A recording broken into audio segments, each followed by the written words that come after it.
अरे बेशर्मो, बहन बेटियों की इज्जत बचा नहीं पा रहे हैं, चीता लाया। देखो देखो चीता आया। एक हफ्ता चीता ना आ गया कि बहन बेटियों को पढ़ाओ, उनकी इज्जत करो। बेटी बहन का रेप करने वाले बेशर्मों को सत्संग की याद दी किसने? क्या सीखेगा हमारा युवा? कल एक युवा रेप करेगा, बाबा बन जाएगा, फिर उसको छुड़वाने के लिए भाजपा जाएगी। भाजपा रेपिस्टों के साथ है, मतलब महिला और बेटी और माँ सब खतरे में है। मैं आपको इसका रीज़न देता हूँ ऐसा क्यों है। सावरकर ने एक किताब लिखी थी 1923 में, जिसका नाम था हिंदुत्व। वो पब्लिश की गई 1930 में। आप जिसको मुझे जेल भेजना है, पहले गूगल और PDF जाके देख ले, उसमें ये किताब का लिंक है। उसमें महिलाओं की स्थिति क्या है? महिलाओं को बच्चा ढोने वाली मशीन, महिलाओं को पढ़ाना नहीं चाहिए, ये उस मनुवादी ब्राह्मणवादी गंदे आदमी की सोच थी। सीधी बात है। और उसी नक्शे कदम पे भाजपा आगे बढ़ रही है। मैं एक खुलासा और करना चाहूँगा, जितने भी आरोपी बिल्किस बानो को छोड़े गए हैं, उसमें एक शाह और 2 मोदी के नाम पे हैं। मोदी और शाह कब से ब्राह्मण होने लगे और संस्कारी होने लगे? इसका सवाल का जवाब दीजिए। मोदी सरकार में जो ये 11 बलात्कारी छोड़े गए हैं, इसका सीधा ऑर्डर केंद्र सरकार ने पारित किया है। मतलब बेटी पढ़ाओ बेटी पटाओ का नारा साबित किया गया है, बेटी बढ़ाओ का नारा साबित नहीं किया गया। अभी इनके एक विधायक ने कहा, लक्ष्मी पाना हो तो लक्ष्मी को पटाओ, सरस्वती पाना हो, ज्ञान पाना हो सरस्वती को पटाओ, शक्ति पाना हो दुर्गा पटाओ। अरे बेशर्मो, जिस माँ को पैदा हुए हो उसको पटाओगे क्या? अपनी बहन को पटाओगे? बेशर्मो, अगर तुम्हारी बहन होती तब तुम क्या करते? अगर तुम्हारी बहन होती तुम क्या करते? आज के परिप्रेक्ष्य में एक बात तो आप ध्यान लीजिए कि दलित, आदिवासी, मुस्लिम और जो भाजपा के विरोधी हिंदू हैं, उनकी बहन बेटियां और वो खतरे में हैं। अब आते हैं एक नमूना और, जो एक बसपक राम भक्त, हनुमान भक्त वो बन के टहल रहा है, जिसका नाम है केजरीवाल। खांसी बंद हो गई है उसकी। अभी उन्होंने दिल्ली में कहा था कि जब हम दारू की कोई स्कीम लाएंगे तो मोहल्ला सभा रखेंगे। कितनी औरतों से पूछा आपने कि हम दारू पिलाएं आपके आदमी को, एक के साथ एक फ्री, और उसके बाद रात में वो जाए, बच्चों को मारे, बीवी को मारे, और वो जेल चला जाए, 8 दिन घर में खाना बंद। तो ये व्यवस्था, ये मॉडल अरविंद केजरीवाल गुजरात दे रहे हैं। दूसरी बड़ी बात, इन्होंने कहा था पराली जो जलती है उससे हम फैक्ट्री लगाएंगे, बिजली बनाएंगे। अरे उस पराली जल रही है भैया, मुंह काला कर लो जाके पंजाब में जाओ, उस पराली को उठाओ, अपना मुंह में लगा लो। बेशर्मो, देश को बेचने दलालो। कहना गुजरात में शिक्षा मॉडल देंगे हम। मैं आप बिल्किस बानो का मॉडल पे उन्होंने क्या कहा? हाँ। शिक्षा मॉडल क्या? रेपिस्टों को शिक्षा पढ़ाओ क्या? जो रेप करके आएगा वो शिक्षा मॉडल की बात करेगा। अरे ये ना, हमारी राबिया बहन का रेप हुआ दिल्ली में नहीं बोले, सीलमपुर में रेप हुआ नहीं बोले, यूपी के किसी एक रेप में नहीं बोले, अंकिता के लिए नहीं बोले, बिल्किस बानो के लिए नहीं बोले। मतलब इनका कहने मतलब है शिक्षा का हम बात करेंगे, बिजली की बात करेंगे। और फ्री बिजली के नाम पर दिल्ली में हज़ारों लाखों रुपए उठा गया, बिल बढ़ा के दिया जा रहा है। और जो अब सब्सिडी का इनका जो फार्म था, उसको अगर आप आगे बढ़वाएंगे तो अगर अधिकारी को अंदर से कुछ देंगे तो काम करेगा, नहीं देंगे तो नहीं करेगा। ये हाल है दिल्ली का। लेकिन तमाम लोग कह रहे हैं कि अभी भी बीजेपी के कुछ नेताओं की आस्था है राम रहीम में। मैं एक बात बता दूं, उनकी आस्था जाए चूड़े भाड़ में, वो हमारी तरफ से गू खाए में कोई दिक्कत नहीं है, लेकिन हम रेपिस्टों का साथ नहीं देंगे और खाते ही गू। कोई दिक्कत की बात तो है ही नहीं इनकी बेशर्मों की। बताओ, सम्मानित बाबा कि रेपिस्ट बाबा? कोर्ट ने कहा है रेपिस्ट। ओ बेशर्म आदमी, कोर्ट ने कहा है, हमने नहीं कहा। मीडिया पर तकरार करना, तुम जो बहन बेटी का रेप करे उसको तुम बना रहे हो संस्कारी बाबा। वो संस्कारी भी 11 लोग वही थे, इनको छोड़ा गया था। बेशर्मी मत करना, हमने पहले कहा ना। भी इस्तीफा तो फिर बढ़ावा मिलेगा ना? बढ़ावा तो मिल ही रहा है। तभी तो जिस दिन प्रधानमंत्री लंबी फेंक रहे थे, उसी दिन यूपी के औरैया और बाराबंकी में रेप हो गया। अरे बेशर्मो, बहन बेटियों की इज्जत बचा नहीं पा रहे हैं, चीता लाया।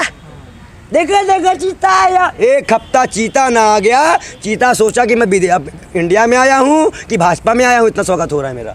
अच्छा पंडित जी, सवाल बार बार ये खड़ा था कि आखिर केजरीवाल क्यों मौन रहते हैं, चुप रहते हैं मुसलमानों का जब भी कुछ मुद्दा आता है? मुद्दा मुसलमान का हो या किसी का हो, जो भाजपा का रिलेटेड मुद्दा होता है वो में चुप ही रहेंगे। जान रहे हैं दाब दिए जाएंगे। 2 मिनट में ईडी पहुँचती है और ईडी पहुँच में चोरी भी करते हैं। भाई दिल्ली का दुर्भाग्य क्या है मालूम है, जो शिक्षा मंत्री है वही आपका आबकारी मतलब दारू मिनिस्टर है।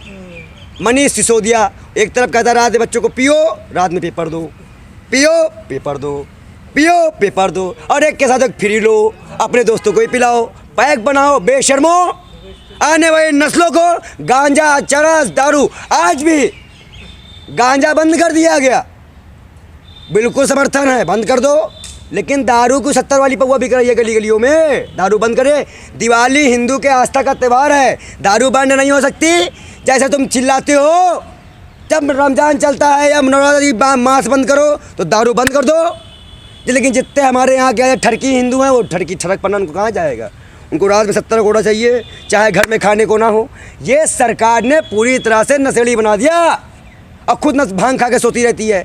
अभी जेपी नड्डा ने कहा कि एम्स बन गया, देखो तो वहाँ बच्चे गुलिंडा खेल रहे हैं, कुछ है ही नहीं, इटवा नहीं रखा गवा। ये कैसे कैसे नमूने लेके आते हैं। मोदी जी ने उनको कहा तू आगे चल, तू हमसे भी अच्छा फेंक लेता है, आगे चल। ये इनके हाल है। मैं डरता नहीं हूँ, मैं ऐसा ब्राह्मण हूँ ना, तुम्हारा पेरुआ उखाड़ लूँगा, तुम्हारी कुर्सी जो पेरुआ होते हैं ना उखाड़ के तुमको बिगाड़ गिराऊँगा। और मैं ऐसे किसी मनुवादी ब्राह्मणवादी की सोच का समर्थन नहीं करता। आज मैं क्लियर कर दूं कि जो बराबर का एकताधिकार ना देती हो। लेकिन कहा जा रहा कि हिंदू संतों को बदनाम करने की ये पूरी षड्यंत्र साजिश रची जा रही है, जो ये जेल में जा रहे हैं या रेप। मतलब सुप्रीम कोर्ट सारी रचती है, सुप्रीम कोर्ट झूठ है। अभी ये सुप्रीम कोर्ट झूठ हो गई, लेकिन महाराष्ट्र में चुनाव वाले में फैसला देती है, सुप्रीम कोर्ट सही हो जाती है। मतलब इनके पक्ष में जाएगी तो सोने की थाली, और अगर कोई और बोल दे तो उसको खिलाएंगे गोबर की थाली। ये कैसे चलता है? दोगलापन है ना, मोदी दोगलापन है ना, दोगलापन है ना, इसे कहेंगे। प्रधानमंत्री ने एक बात कही थी, उन्होंने कहा था कि बहन बेटियों को पढ़ाओ, उनकी इज्जत करो, और वो लाल किले से इतना इज्जत करवाए कि यहाँ कहा गया 11 संस्कारी ब्राह्मणों को रेप के आरोप से मुक्त कर दिया गया। मैंने कहा बड़ा अच्छा संस्कार था ये। और उसमें एक का नाम शाह और 2 का नाम मोदी है। और प्रधानमंत्री का छवि और अमित शाह की छवि खराब ना हो, इसलिए उनको ब्राह्मण इसका रूप पहनाया गया। नहीं तो ब्राह्मण में 2-3 ब्राह्मण है ही नहीं। मैं ये बड़ा खुलासा इस मीडिया के चैनल से करता हूँ। अमित शाह नरेंद्र मोदी ने 11 रेपिस्टों को छुड़वाया है। यह बड़ी शर्म की बात है। पूरे विश्व में क्या इमेज जाएगी जब बलात्कारियों का साथ सत्ता में बैठे लोग देंगे? क्या मैसेज जाएगा बहन बेटियों के लिए? राम रहीम का आपने प्रवचन सुने धार्मिक? जो भगवत गीता में लिखा है वही बोलेगा ना कि कहा अलग से क्या अपने किताब लेके दिमाग में कैसे पैदा हुआ है, बोलो। और ऐसे ऐसे करे हम जाके देख लें, क्यों? अगर वो ऐसे ऐसे करे तो हम देखे जाके उसको। बुलेट चलाए, 1 मिनट, बुलेट चलाए हम देखें। वो बुलेट चला के ऐसे ऐसे आए, हमारे युवा नौकरी के लिए ट्रेनों में धक्का खाए। कितने ट्रेन में धक्का खाए हैं? थी ट्रेन। अरे बेशर्मी मत करो, क्यों अपना पैसा बर्बाद करते हो ये बाबा के चक्कर में? जूता मारो सालों को। हमारे पास गीता है, कुरान है, शास्त्र है, बाइबिल है, सब कुछ तुम्हारे पास है, लेकिन हम मौलाना पकड़ेंगे, हम इनको पकड़ेंगे, ये मेरे आराध्य हैं। जूता मारो ऐसे आराध्यों को। जब कहते हैं बाबा लोग कहते हैं कि मोह माया का त्याग करो, संसारिक जीवन का त्याग करो, तो इतना खजाना रखते क्यों हो बे? करोगे उतने खजाना तुम रख के? भाई अगर तुम संसारी सन्यासी हो, तुमको मोह माया से मतलब नहीं हो, तुम्हारे पास पैसा नहीं होना चाहिए। लेकिन अभी हमारे यहाँ इलाहाबाद में हमारे पूज्यवर गुरु जी का जो है स्वर्गवास हुआ, 50 लाख का सोना, 3 करोड़ रुपया कैश, क्या मिल रहा है? अगर संत कहता है तो, नहीं तो ये वही भगवत गीता का वो श्लोक याद आता है। श्री कृष्ण ने अर्जुन से कहा था कि कलयुग में जो ढोंगी होगा वो योगी होगा, जो योगी होगा वो ढोंगी होगा।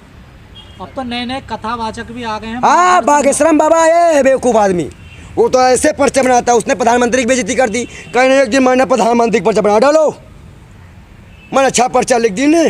प्रधानमंत्री से कहा तो अपनी बेइज्जती यहाँ करवाओगे कि वहाँ करवाओगे? हम कहा ऐसे नमूनों को पब छोड़ोगे तो तुम्हारी क्या किसी की इज्जत नहीं करेंगे ये लोग। नमूने बहुत पैदा हो गए हमारे देश में, और हमारे गरीब जनता को इनके पास जाने से अच्छा है कि अपना पैसा बचाओ, क्योंकि 5 इंटू 80 करोड़ इंटू मतलब 4 लाख टन अनाज चाहिए इनको 1 साल और हमारे FCI गोडाउनों में माल नहीं है। क्यों नहीं है इसका मैं नहीं कह रहा हूँ, मुझे जेल में डालना और डालना हो तो आप सबूत देंगे।